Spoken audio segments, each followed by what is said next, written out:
羊牲口，也劈死了不知多少百姓。元齐国的皇帝带着文武百官跪在雷中祈求请罪，百姓也跪在地上请上层息怒。那场雷灾，皇帝被劈死了。后来我才知道，他们口中的上苍，并非是天神，而是雷隐宗，一个宗派。大抵是收成不好，进贡给雷隐宗的好东西少了，遭到处罚。皇帝将罪过揽在自己身上，所以雷隐宗劈死了他。风不动，云不走，天地间站满了人和尚、道士、夫子、乞丐，还有一个皇帝。道门的老道们身后，三头六臂的神奇虚影撑开天幕。雷音寺的罗汉们脑后佛光如大日悬空，穷夫子身后立着大如圣人，田真君身后盘着金虫，齐大友身后那尊百纳穷神歪着脑袋，像在等开饭。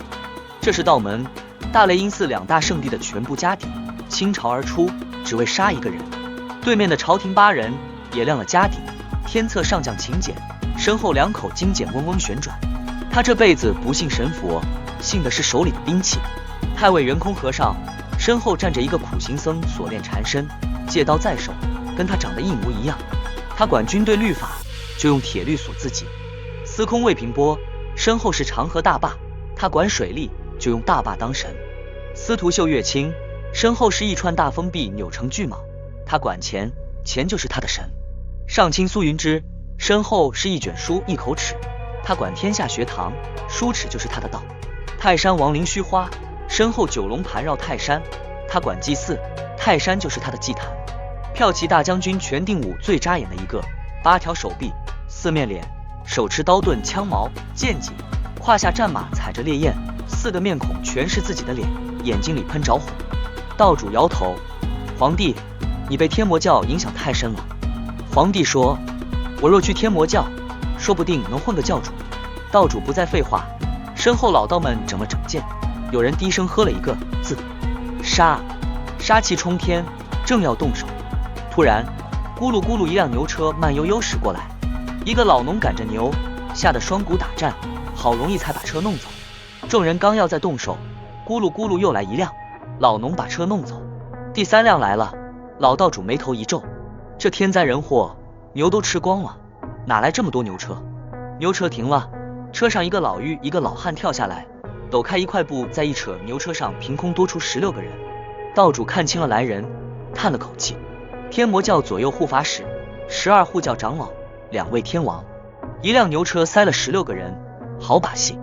左护法孔令贤嘿嘿一笑，走江湖的混口饭吃。右护法薛碧娥笑眯眯道，教主让我们跟着皇帝，皇帝要是死了，教主过年回来问罪，我们吃罪不起。释天王和玉天王跳下车，团团见礼，诸位都是高高在上的人物，我们小老儿有礼了。盖门门主齐大友嗓门震天，邪魔外道，雷音寺的道友降妖除魔。杀！一声暴喝，雷动9天。4大圣地道门，雷音寺、朝廷、天魔教最顶尖的教主级强者正面硬碰，这一战比延康国师评判那一战还猛。山林成片被抹平，大地像被犁了一遍，开战便有人死。长耳僧第一个找上全定武，他是雷音寺罗汉院之首，斗战胜法炉火纯青。大佛在他身后立起，双印齐出，指导全定武要害。全定武不躲，2道斗战胜法结结实实砸在他胸口，肋骨碎了，肩胛骨碎了，5脏6腑差点被打烂。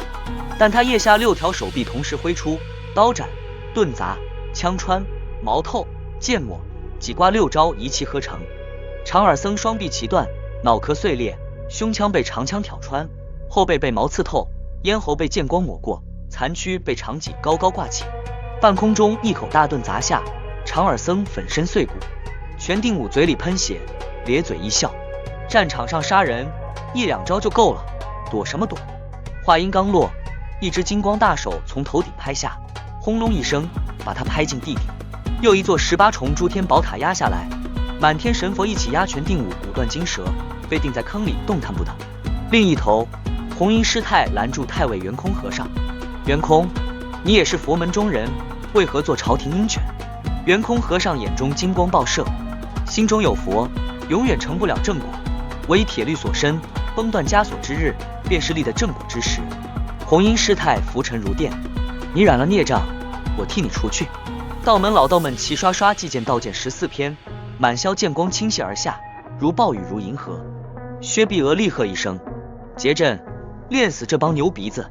天魔教16高手瞬间成阵，元气贯通如龙，迎着漫天剑光绞杀上去。老相识，老对手，打过一辈子了，谁都不负谁。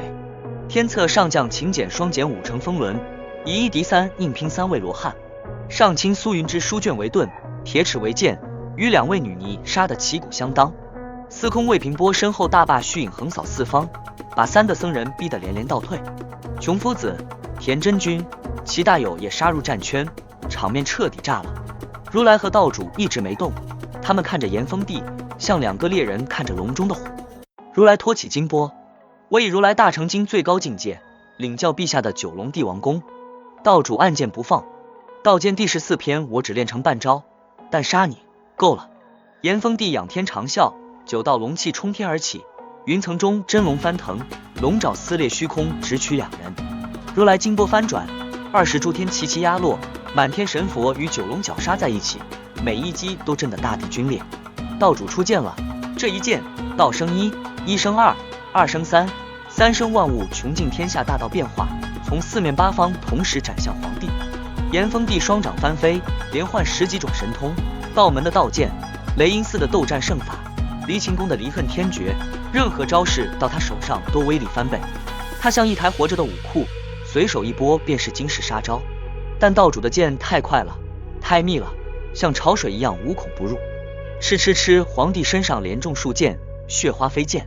如来金钵在压，20个小世界的重量全部落在皇帝肩头，他的动作慢下来了，像背着整座须弥山在打架。道主剑势更急，每一剑都奔着旧伤去。